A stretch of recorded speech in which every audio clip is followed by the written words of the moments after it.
Hello everyone, welcome to my YouTube channel के ma'am ji centre में आपका स्वागत है। इस सीरीज में हम लोग पर्यावरण पारिस्थितिकी के बीच क्या संबंध है, यह क्या है, इसके बारे में अध्ययन कर रहे हैं। उसी से लगा हुआ कुछ प्रश्न हम आज आपके लिए लाए हैं। तो इसमें हम लोग आज पहला प्रश्न देखते हैं। क्या है? निम्नलिखित कथनों पर विचार कीजिए। पहला है, इसका विचार है, पर्यावरण जैविक एवं अजैविक घटकों का मिश्रण होता है। दूसरा है, पर्यावरण के ये घटक सदैव स्थिर होते हैं। अब इसमें से उपयुक्त में से कौन सा या से कथन सत्य है उसको बताना है। तो इसमें ऑप्शन 4 दिया गया है। ए ऑप्शन है केवल 1, बी ऑप्शन है केवल 2, सी ऑप्शन है 1 और 2 दोनों, और डी ऑप्शन है न तो 1 और न ही 2। तो हम लोग देखते हैं कि जो पर्यावरण है जैविक, उसके जैविक और अजैविक जो घटक हैं, यह उसका पर्यावरण एक मिश्रण है। ठीक है, तो इसका जो ऑप्शन ए होगा वह सही हो जाएगा, केवल 1, यानी कि इसका ऑप्शन सही हो जाएगा। दूसरा प्रश्न है, निम्नलिखित कथनों पर विचार कीजिए। तो ये कथन क्या है? पहला कथन है, पृथ्वी पर जल की कुल मात्रा समान रहती है लेकिन उसका रूप परिवर्तित होता है। और दूसरा ऑप्शन है, जल के अंदर ऑक्सीजन की पूर्ति का नियंत्रण केवल जलीय पौधों के प्रकाश संश्लेषण से उत्पन्न गैसों के विसर्जन द्वारा होता है। और इसका तीसरा जो है, अब इसमें उपयुक्त जो कथन है इसमें कौन सा सही है कौन सा गलत है, मतलब सही को बताना है। तो ऑप्शन 1 है केवल 1, बी ऑप्शन है केवल 2, सी ऑप्शन है 1 और 2 दोनों, डी ऑप्शन है न तो 1 और न ही 2। तो यहाँ पे हम लोग देखते हैं कि जो इसका ये ऑप्शन है वह सही होगा, क्योंकि पृथ्वी पर जो जल की कुल मात्रा होती है वह समान होती है। इसका रूप भले परिवर्तित होता है लेकिन उसकी मात्रा जो होती है वो समान होती है। आज का तीसरा प्रश्न है, निम्नलिखित कथनों पर विचार कीजिए। ये 3 कथन दिए हुए हैं, इन पे विचार करना है। पहला कथन है, वे दृश्य स्पेक्ट्रम जिसकी तरंग दैर्ध्य 400 से 700 nm होता है, वे प्रकाश संश्लेषी सक्रिय विकिरण कहलाते हैं। दूसरा कथन है, परावैंगनी किरणें UVA एवं UVB और UVC से ज़्यादा हानिकारक होती हैं, यानी कि परावैंगनी किरणें जो होती हैं इन अल्ट्रावायलेट किरणों से ज़्यादा हानिकारक होती हैं। तो ये सही है कि गलत है?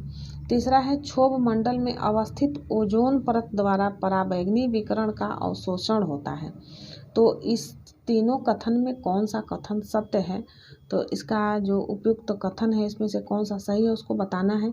तो इसका ए ऑप्शन है केवल 1 और 2, बी ऑप्शन है केवल 2 और 3, सी ऑप्शन है केवल 1 और डी ऑप्शन है केवल 2। तो इसमें जो इसका ऑप्शन सी सही हो जाएगा, क्योंकि वे प्रकाश स्पेक्ट्रम जिसका तरंग दैर्ध्य 400 से 700 nm होता है, वे प्रकाश संश्लेषी सक्रिय विकिरण कहलाते हैं। तो इसका जो पहला कथन है वह सही है, तो इसलिए इसका सी ऑप्शन सही हो जाएगा। अगला प्रश्न है, निम्नलिखित कथनों पर विचार कीजिए। इसमें भी 2 कथन दिए गए हैं। निकेत में कई तरह की प्रजातियां पाई जाती हैं। दूसरा कथन है, आवास में एक ही तरह की प्रजातियां पाई जाती हैं। अब उपयुक्त में से कौन सा कथन सत्य है? तो इसका ए ऑप्शन है केवल 1, बी ऑप्शन है केवल 2, सी ऑप्शन है 1 और 2 दोनों, और डी ऑप्शन है न तो 1 और न ही 2। तो इसमें कौन सा सही होगा, यानी कि जो यह चौथा प्रश्न है इसका जो डी ऑप्शन है वह सही होगा, क्योंकि यह जो दोनों ऊपर के कथन हैं दोनों सत्य नहीं हैं, तो इसलिए इसका डी ऑप्शन सही हो जाएगा। अगला प्रश्न है, निम्नलिखित कथनों पर विचार कीजिए। तो इसमें भी 2 कथन दिए गए हैं। पहला कथन है, एक आवास में कई निकेत होते हैं। दूसरा ऑप्शन है, आवास के द्वारा हमें किसी प्रजाति के पारिस्थितिकी तंत्र में स्थान का पता चलता है। अब इन दोनों कथनों में से कौन सा सही है? तो ऑप्शन देखते हैं। इसका जो ऑप्शन ए है केवल 1, बी ऑप्शन केवल 2, सी ऑप्शन 1 और 2 दोनों, डी ऑप्शन है न तो 1 और न ही 2। तो इसका जो ए ऑप्शन है वह सही होगा, क्योंकि जो एक आवास में कई निकेत होते हैं, तो इसका यह जो कथन है यह सही होगा, इसलिए इसका केवल 1 वाला यानी कि ए ऑप्शन सही हो जाएगा। अगला प्रश्न है, निम्नलिखित कथनों पर विचार कीजिए। इसमें भी 2 कथन दिए गए हैं। हरे पौधे अपना आहार स्वयं तैयार कर लेते हैं तथा वे स्वपोषी कहलाते हैं। और दूसरा कथन है सभी जीव अपना आहार तैयार नहीं कर सकते, इसलिए ये परपोषी के अंतर्गत ही वर्गीकृत किए जाते हैं। तो इसमें कौन सा कथन सत्य है? तो इसका ए ऑप्शन है केवल एक, बी ऑप्शन है केवल दो, सी ऑप्शन है केवल एक और दो दोनों, और डी ऑप्शन है न तो एक और न ही दो। तो इसका जो सही ऑप्शन हो जाएगा वह बी हो जाएगा, क्योंकि जो तो इस प्रश्न में असत्य कथन छांटना है तो है जो केवल बी है केवल दो, तो यह सही होगा क्योंकि सभी जीव अपना आहार तैयार नहीं कर पाते, इसलिए ये परपोषी के अंतर्गत ही वर्गीकृत किए जाते हैं। तो ये कथन जो है असत्य है, तो इसका बी ऑप्शन सही होगा। अगला प्रश्न है निम्नलिखित युग्मों पर विचार कीजिए। तो इसका पहला ऑप्शन है बायोम, जैविक एवं अजैविक पर्यावरण। दूसरा ऑप्शन है जैविक पर्यावरण, इसमें स्थल, जल एवं वायु आदि सम्मिलित हैं। सी ऑप्शन है जैविक पर्यावरण, जिसमें जैविक या कृत्रिम पर्यावरण, जिसमें पादप, मनुष्य एवं मनुष्य द्वारा निर्मित कृत्रिम वातावरण पाया जाता है। तो इसमें उपयुक्त में से कौन सा कथन सत्य है छांटना है। तो इसका जो ऑप्शन है ए है केवल एक, बी ऑप्शन है केवल दो, सी ऑप्शन है केवल एक और दो, और डी ऑप्शन है उपयुक्त सभी। तो इसका जो सी ऑप्शन है वह सही होता है, क्योंकि केवल एक और दो जो है यह बायोम जैविक एवं अजैविक पर्यावरण से मिलकर बनता है, और अजैविक पर्यावरण में जल, थल, वायु आदि सभी सम्मिलित होते हैं। तो इसका जो सी ऑप्शन है वह सही हो जाएगा। अगला प्रश्न है निम्नलिखित कथनों पर विचार कीजिए। तो इसका पहला कथन है प्रकाश पौधों और जीवों दोनों के जनन प्रक्रिया को प्रभावित करता है। दूसरा कथन है जलीय तंत्र में प्रकाश की उपस्थिति से उत्पादक और उपभोक्ता की उपस्थिति निर्धारित होती है। तो इसमें से कौन सा कथन सत्य है बताना है।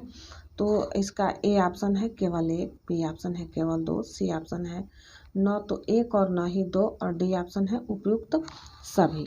तो इसका जो सही ऑप्शन होगा आठवें का वह कौन सा होगा, तो वह डी सही होगा, क्योंकि प्रकाश पौधे और जीवों दोनों की जनन प्रक्रिया को प्रभावित करता है, और जलीय तंत्र में प्रकाश की उपस्थिति से उत्पादक और उपभोक्ता की उपस्थिति का निर्धारण होता है। तो इसका डी ऑप्शन सही हो जाएगा। अगला 9वां प्रश्न है पर्यावरण से अभिप्राय है। तो पर्यावरण से क्या अभिप्राय है? भूमि, जल, वायु, पौधे एवं पशुओं की प्राकृतिक दुनिया जो इनके चारों ओर अस्तित्व में है। और इसका बी ऑप्शन है उन संपूर्ण दशाओं का योग जो व्यक्ति को एक समय बिंदु पर घेरे हुए होती है। और इसका सी ऑप्शन है भौतिकीय, जैविकीय एवं सांस्कृतिक तत्वों की अंतः क्रिया व्यवस्था को अंतर संबंधित होते हैं, मतलब ये जो है वो अंतर संबंधित होते हैं। और उसका डी ऑप्शन है उपयुक्त सभी। इस 9वें प्रश्न का जो सही आंसर होगा वो डी हो जाएगा, क्योंकि इनमें ये उपयुक्त सभी पाए जाते हैं, यानी कि पर्यावरण से अभिप्राय इन सभी से है। ए ऑप्शन, बी ऑप्शन और सी ऑप्शन। यह जो प्रश्न है महत्वपूर्ण है, यूपीपीसीएस प्रीलिम्स के 2006 के एग्जाम में पूछा जा चुका है। आज का 10वां प्रश्न है निम्न कथनों पर विचार कीजिए। ये पहला कथन है पौधे जैविक संघटकों में सर्वाधिक महत्वपूर्ण होते हैं क्योंकि वे जैविक पदार्थों का निर्माण करते हैं। दूसरा है पौधे पर्यावरण के विभिन्न संघटकों में जैविक पदार्थ एवं पोषण तत्वों के गमन को संभव बनाते हैं। तो इसमें कौन सा कथन सत्य है वह बताना है। ऑप्शन ए है केवल एक, ऑप्शन बी है एक और दो दोनों, ऑप्शन सी है केवल दो, और ऑप्शन डी है न तो एक और न ही दो। तो इसका 10वें प्रश्न का जो आंसर सही हो जाएगा वह हो जाएगा बी, केवल दो, यानी कि एक और दो दोनों जो हैं यह कथन क्या है सत्य हैं, यानी कि पौधे जैविक संघटकों में सर्वाधिक महत्वपूर्ण होते हैं क्योंकि वे जैविक पदार्थों का निर्माण करते हैं। और दूसरा भी सही है, पौधे पर्यावरण के विभिन्न संघटकों में जैविक पदार्थ एवं पोषण तत्वों में गमन को संभव बनाते हैं। अगला प्रश्न है निम्नलिखित में से किस एक को छोड़कर बाकी सभी देश की प्राकृतिक पूंजी में सम्मिलित किए जाते हैं। इसका ए ऑप्शन है वन, बी ऑप्शन है जल, सी ऑप्शन है सड़कें, और डी ऑप्शन है खनिज। तो यह जो प्रश्न है यह यूपीपीसीएस प्री 2012 में पूछा जा चुका है। तो इसका जो सही आंसर होगा वह होगा सी, क्योंकि यह जो सी ऑप्शन है, सड़कें जो हैं वह प्राकृतिक मतलब किसी देश की प्राकृतिक पूंजी में सम्मिलित नहीं होते हैं, बल्कि ये तीनों जो ए, बी और डी हैं, वन, जल और खनिज, ये प्राकृतिक पूंजी के अंतर्गत आते हैं। किसी देश की ये प्राकृतिक पूंजी हो सकते हैं। अगला प्रश्न है, निम्न में से किसका एक संबंध पर्यावरणीय सुरक्षा से नहीं है? तो इसमें पहला है, ए ऑप्शन है धारणीय विकास, बी ऑप्शन है गरीबी कम करना, सी ऑप्शन है वातानुकूलन और डी ऑप्शन है कागज के थैलों का प्रयोग। तो यह जो प्रश्न है यह UPUDAL यानी LDA प्री 2013 में पूछा जा चुका है। तो इसका जो इसका ऑप्शन बी है वह सही हो जाएगा, क्योंकि यह गरीबी जो है, गरीबी कम करना, यह किसी देश की पर्यावरण की सुरक्षा से संबंध नहीं रखती है। तो ये इसका ऑप्शन डी सही हो जाएगा।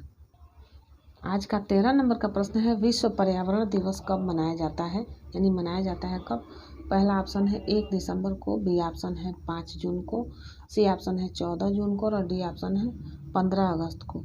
तो यह जो प्रश्न है झारखंड प्री 2003 में, उत्तराखंड लोअर प्री में 2010 में, UPPCS 2012, UPPCS मेंस 2011 और 14, उत्तराखंड PCS प्री 2006 में। यानी कि प्रश्न जो है बहुत महत्वपूर्ण है। तो इसका जो सही जो आंसर होगा वह क्या होगा? वह इसका सही आंसर 5 जून हो जाएगा। यानी कि विश्व पर्यावरण दिवस 5 जून को मनाया जाता है। आज का अंतिम प्रश्न है, इको मार्क उन भारतीय उद्योगों को दिया जाता है जो ऑप्शन है, ए ऑप्शन है शुद्ध एवं मिलावट रहित हो, बी ऑप्शन है प्रोटीन समृद्ध हो, सी ऑप्शन है पर्यावरण के प्रति मैत्रीपूर्ण हो और डी ऑप्शन है आर्थिक दृष्टि से व्यवहार्य हो। तो इसका जो सी ऑप्शन है वह सही हो जाता है, क्योंकि जो इको मार्क है पर्यावरण के प्रति मैत्रीपूर्णता का प्रतीक होता है। यानी किसी उत्पाद पर इको मार्क उसके पर्यावरण के प्रति मैत्रीपूर्ण है, इसलिए उसको इको मार्क दिया जाता है। और यह प्रश्न जो है UPPCS प्री 2012 में पूछा जा चुका है। तो इसका जो सी ऑप्शन है वह सही हो जाएगा। इस तरह से आज हम लोगों ने 14 प्रश्नों को हल किया। यह बहुत ही महत्वपूर्ण प्रश्न है। इस तरह के जो प्रश्न हैं वह RO ARO और उसके बाद से UPPCS, SSC, IAS इस तरह के अच्छे एग्जाम में पूछे जाते हैं। तो उम्मीद है आप लोगों को यह सेशन अच्छा लगा होगा। Very much for watching my video.